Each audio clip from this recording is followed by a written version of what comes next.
Voter list की खुसूसी नज़रसानी के दौरान सामने आने वाली बेज़ाब्तिगियां एक बार फिर मंजर-ए-आम पर आई हैं। इस बार आंध्र प्रदेश के साबिक डिप्टी चीफ मिनिस्टर अमजद बाशा का वोट ही वोटर लिस्ट से गायब होने का मामला सामने आया।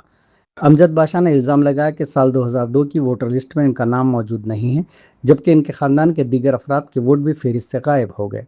उन्होंने बताया कि उनका मकान नंबर 420.9 से मुसलसिल 4 घरों के वोट भी हज़फ हो गए। इस मामले पर उन्होंने ज़िला कलेक्टर को बाज़ाब्ता शिकायत पेश करते हुए फौरी मदाखलत का मुतालबा किया। अमजद बाशा ने सवाल किया कि वो पैदाइश से इसी घर में रहते हैं, फिर वोटर लिस्ट से इनका और इनके अफराद ख़ानदान का नाम कैसे गायब हो गया। उन्होंने ज़िला कलेक्टर और इलेक्शन कमीशन से फौरी तौर पर मामले की तहकीक़ात करके मुतासरा वोटरों को इंसाफ दिलाने का मुतालबा किया। పారదర్శకంగా ఈ ఎస్ఐఆర్ని నిర్వహించాలని చెప్పి కూడా డిమాండ్ చేస్తున్నాము. మరి అదే రీతిలో నాకు సంబంధించి మా యొక్క డోర్ నెంబర్ 19/420, మరి ఈ డోర్ నెంబరు నేను పుట్టినప్పటి నుంచి ఆ ఇంట్లోనే పుట్టాను.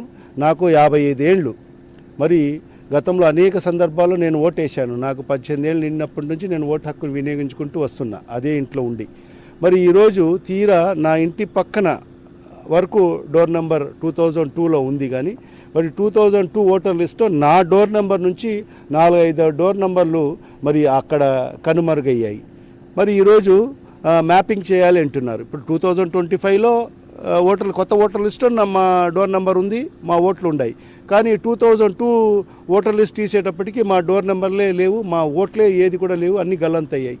ఇప్పుడు మనం ఎట్లా లింక్ చేయాలని చెప్పి కూడా తెలియని పరిస్థితి ఉంది. ఖచ్చితంగా దీన్ని ఇన్వాల్వ్ కావాల్సిన అవసరం ఉంది. ఎలక్షన్ కమిషన్ ఆఫ్ ఇండియా ఎట్లా డోర్ నెంబర్లు అనేది మధ్యలో గ్యాప్ ఎందుకు వస్తుంది, డోర్ నెంబర్ ఎట్లా మాయమవుతాయో తెలియదు. మా ఇంటి పక్కన వరకు డోర్ నెంబర్ ఉంది, మా ఇంటి కాడ నుంచి 4 డోర్ నెంబర్లు లేవు. మరి ఖచ్చితంగా దీనిలో కూడా కలెక్టర్ గారు ఇన్వాల్వ్ అయ్యి ఖచ్చితంగా ఈ ఏదైతే ఎవరు చేశారు, ఎందువల్ల జరిగింది అని చెప్పి కూడా ఇలా జరగకోకుండా ఇంకొక ఎగ్జాంపుల్ కూడా ఉంది. మా మైదుకూరు మాజీ శాసనసభ్యుడు రఘురామరెడ్డి గారు, సీనియర్ మోస్ట్ నాయకులు, మరి ఆయన అప్పుడు ఎమ్మెల్యే కూడా 2002లో ఆయన ఎమ్మెల్యే.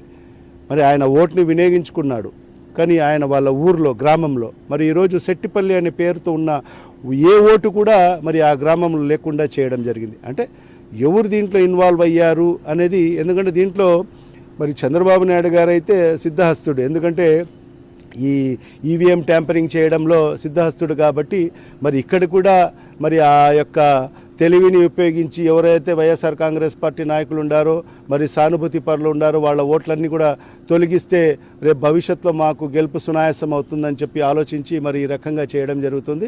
మరి ఇవాళ ఒకటే స్టేట్ ఎలక్షన్ కమిషన్ దీంట్లో ఇన్వాల్వ్ కావాల్సిన అవసరం ఉంది. మరి పారదర్శకంగా ఈ ఎస్ఐఆర్ని ఈ రాష్ట్రంలో నిర్వహించాల్సిందిగా డిమాండ్.